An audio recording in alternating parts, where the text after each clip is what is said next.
different revenue models. How are you going to price your product? What's the best way to price it? So let's get started. So in this first section on pricing, we're going to talk about more than 12 different ways that you can make money. And I'll provide several examples along the way. So it will help you answer the question about whether you go freemium, do you charge monthly, do you charge for support? So let's get to it. So remember that the revenue streams part of the business model is the way that you make money from each customer segment. And here is the revenue stream component in a little more detail. It's derived from the channel that you use, the customer relationship that you have, the segment that you're targeting. And as an example, here is how my business might look when you look at the revenue stream. So I make my money from this course through online sales. It's really the rental model. So I rent to you this course. I give you a lifetime license to it. I work with partners to provide the service and provide the underlying platform. So in exchange for that, I get 70% of the revenue and they get 30% of the revenue. If I am offering this course through productdiscovery.com, I get to keep 100% of the revenue. There might be some ancillary revenue that happens along the way. For example, if you like what you're seeing here, you might contact me for a workshop for your company, or maybe sign up for some additional training that I offer in the future. So the question is, which model, of all the different models that are out there, which one is the right one for you?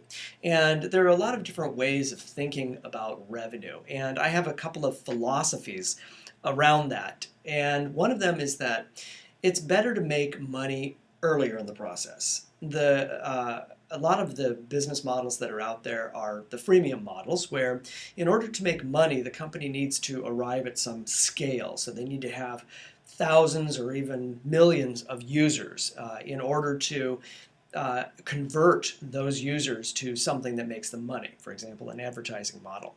However, for most startups, for most small businesses, especially those that don't have a significant amount of capital, getting to that scale is very expensive. And so I encourage companies to try to get revenue as soon as possible and then begin to scale that revenue. So the revenue that you generate and the revenue model that you choose also needs to be in line with your acquisition cost. And so thinking about the amount of money that it takes to acquire a customer and have them convert at each stage in the funnel to becoming a paying customer, that eventually needs to be in line with the money that they give you. It also needs to be in line with the lifetime value that you expect.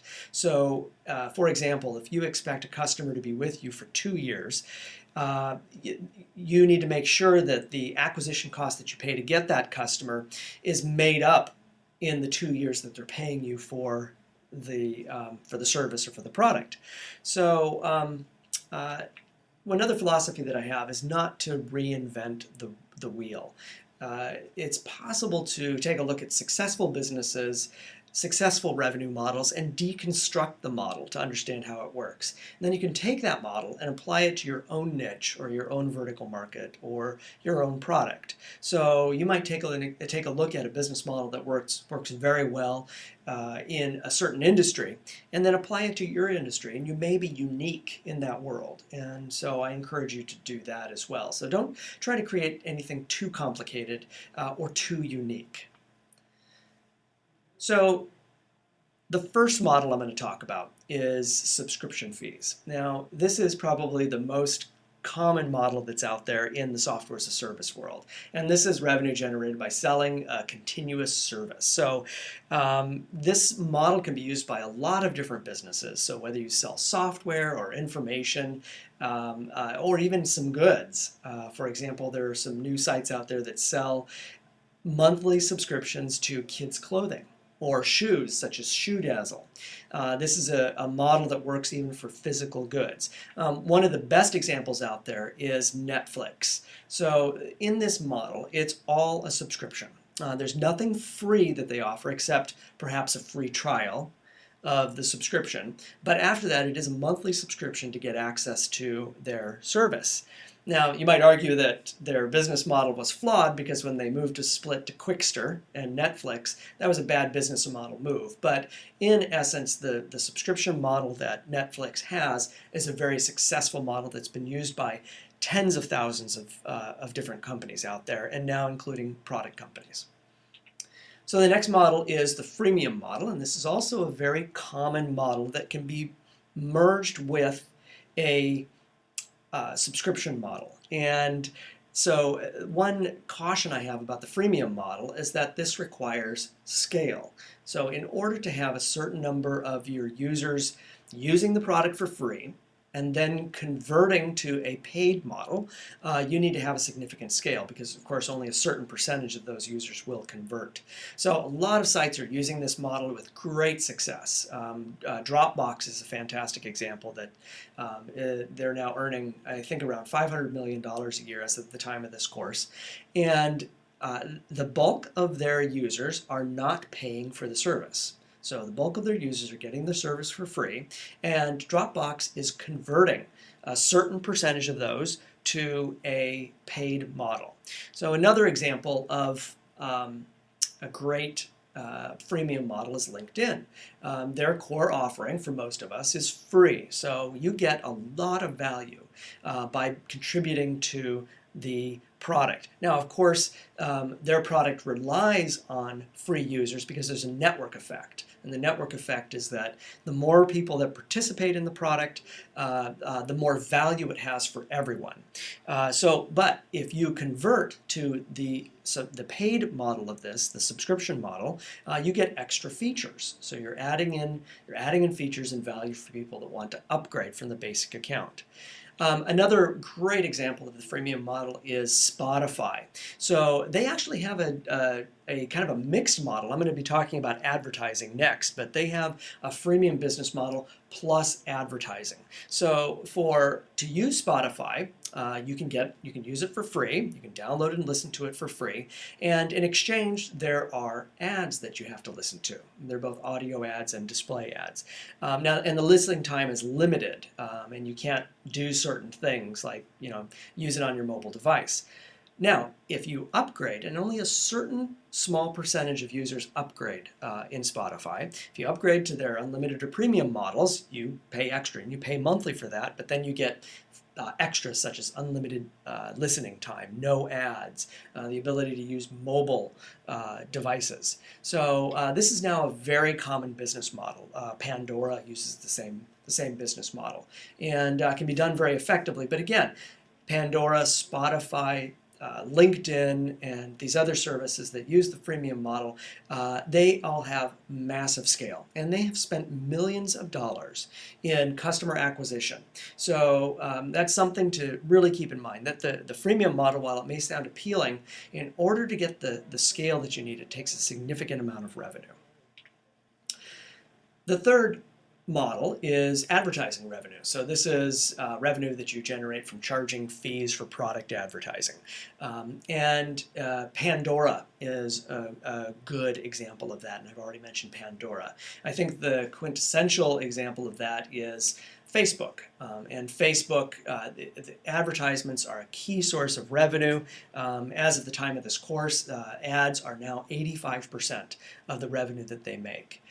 So again, this is another model that requires scale. You can do pretty well if you're in a particular niche, and maybe you're providing content or something like that for a particular niche, and then advertisers might be willing to pay more per click to appeal to a very specific market. But if you're going for the mass market, then this is quite an undertaking. So another model that is being used with success is affiliate revenue. Affiliate revenue, if you're familiar with Amazon, they have a large number of affiliates that drive traffic to Amazon, and in exchange, Amazon will give them a share of the purchase. So a very typical affiliate exchange might be 4% or 5% of the purchase amount. So another company that's doing really well in the affiliate space is Pinterest, and they use an affiliate network called Skimlinks. So when people are pinning something that they like in Pinterest, somebody clicks on that, then the affiliate string is attached in the URL, and then from that point forward, Pinterest gets some affiliate revenue, somewhere on the order of 2 to 5%, if the person eventually buys that product. And so, and Pinterest, of course, is becoming very popular, and they have the scale to support something like this.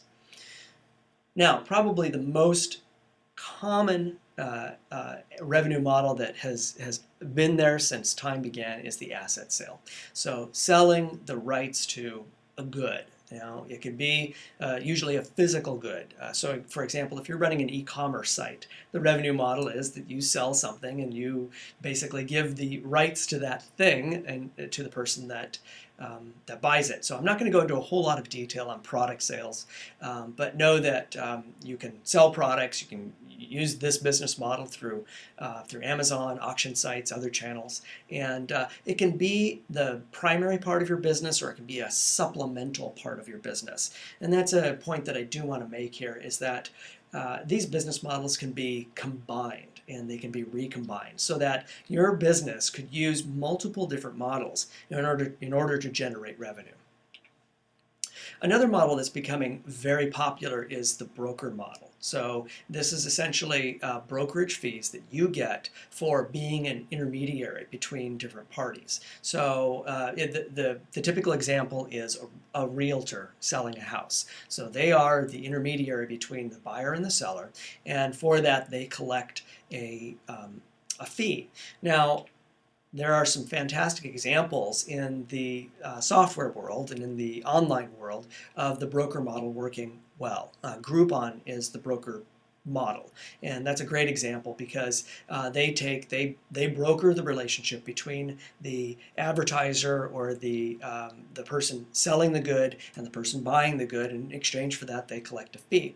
eBay is also a classic example of the broker model. eBay is the intermediary between parties, and so this is a very successful model that you can use. All right, now a variation on this, I decided to call this option 6A rather than 7, is this peer-to-peer matchmaking model. So it really is a broker model. And a great example of this peer-to-peer model is Airbnb. So they are the intermediary between people that want to rent out spare rooms and people that want to rent. And in exchange, Airbnb takes a commission of about 12%. So this model is being used very successfully to create markets, and something that you should explore if you want to be an intermediary in your particular market. Now, this model has been used very successfully by some and not successfully by others. High Gear was a recent failure, recent web failure, where it was a peer-to-peer leasing site, and members can rent out luxury cars to each other. So it was a peer-to-peer rental market. Unfortunately, a criminal ring got involved, and they wound up stealing 3 or 4 vehicles worth about $400,000, and basically drove the company out of business. So this is a business model that didn't work. Number 7 on my list is leasing and renting. And this is essentially giving rights to an asset for a particular period of time. Now, this is a traditional business model that is being used in the web world, and it is kind of a variation of the subscription model, where you're, in exchange for a period of time, whether it's a month or a year, you are renting the software. But it's being used in interesting ways. For example, Zipcar is an example of the renting model. So you can basically rent cars for a limited period of time in your area. So this is a kind of a combination of the web world meeting the more traditional business model world. Number 8 on my list is licensing fees, and this is not very common for startups. This is generating revenue for the use of protected intellectual property. So a great example of this model is Walt Disney, and they license their content. And again, if your market's small, this could be a good option for you, but not very common in the startup world. Another option that's has been used more traditionally in the past, but not as much anymore, is charging per module or per feature. Now, if you are in the IT world and you are creating custom software, this is a very common model for you. So you might charge customers per module. You can also use this by selling your initial model for a low price and then adding in additional features for an optional fee, maybe a higher fee. Some folks actually charge an implementation fee on top of that.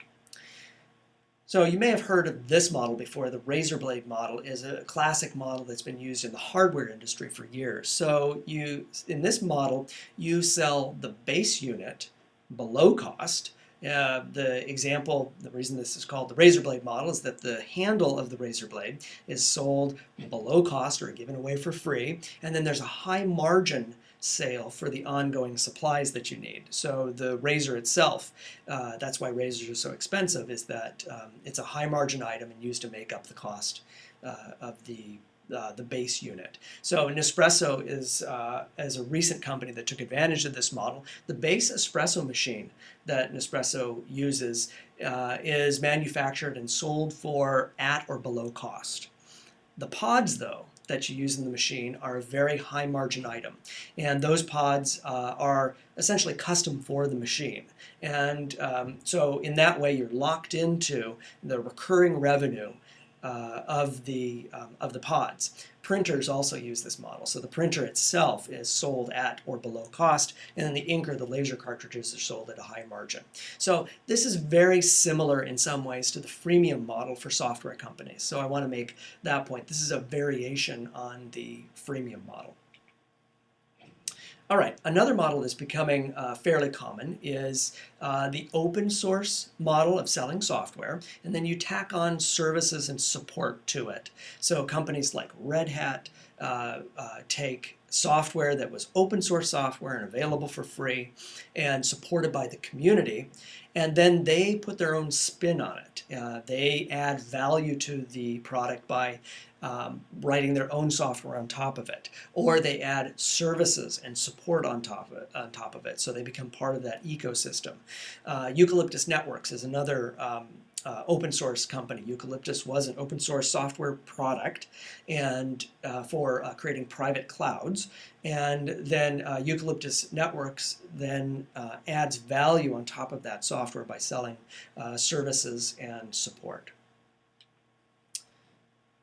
Okay, there's a lot of talk around this next one, which is selling data. You've heard the term big data. And this is the idea that as companies grow large and as users interact with the companies, these companies are amassing a tremendous amount of data. And that data has value. And companies like advertisers and product development companies are willing to pay a lot of money to get access to that aggregated data and the information that it contains. And so if you're lucky enough to be part of a large network of information, you can sell and maintain the privacy rights, but you can sell that data to advertisers and others who are willing to pay for that. So you can also aggregate data and actually sell the data as your product as well. So that's yet another model. All right, so here are the bonus models out there. I said I'd give you 12, but let's go on to number 13, usage fees. This is a traditional model, often used by phone companies and others that want to charge per minute fees, but it's also becoming common for other providers. So if data as a service providers, for example, Amazon or Google, for example, will charge for every time an API call is made to one of their web servers. So that's a very common model for some services. Number 14 on my list is negotiated value-based pricing. So I wanted to put this on the list because if you're creating a rather unique product and you have a limited market, so for example, if you are creating enterprise software and this is a relatively high-priced item, you negotiate with the customer and settle on pricing that is based on the value that the customer gets out of the product. So I don't want to go into a lot of detail on this one, but it is always an option to do custom pricing per customer, per sale. And finally, the last one, number 15, is co-creation. And this is more of a business model than a pricing model, but it's becoming a lot more common. And I want to point out one company that's an example of this is Quirky, and this is a really interesting product development company where inventors pay $99 to submit their idea, and then a community of designers and on Quirky co-design the product and improve it. And then if enough people pre-buy the product, it then is then it goes into production, and then the revenues are shared with the community.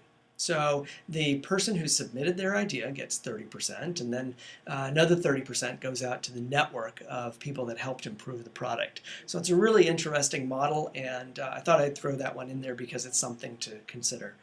All right, so I said I'd give you 12 models, 12 revenue models, and I gave you 15. I hope you're happy. These are the models, and as you can see, there are a lot of different variations on this. Again, I want to reiterate a couple of things. Don't reinvent the wheel. Go with what's been done before. That reduces your risk significantly. And then you can also mix and match different revenue models for your product in order to drive the highest value. And it's also worth it to experiment with different models. It's fairly easy to craft experiments either online or offline through your sales team to come up with different models and see which one sticks with your customers. So I hope you enjoyed that one. You have a bunch of different revenue models to consider, and think revenue first. And I'll see you during the next lesson. So thank you very much.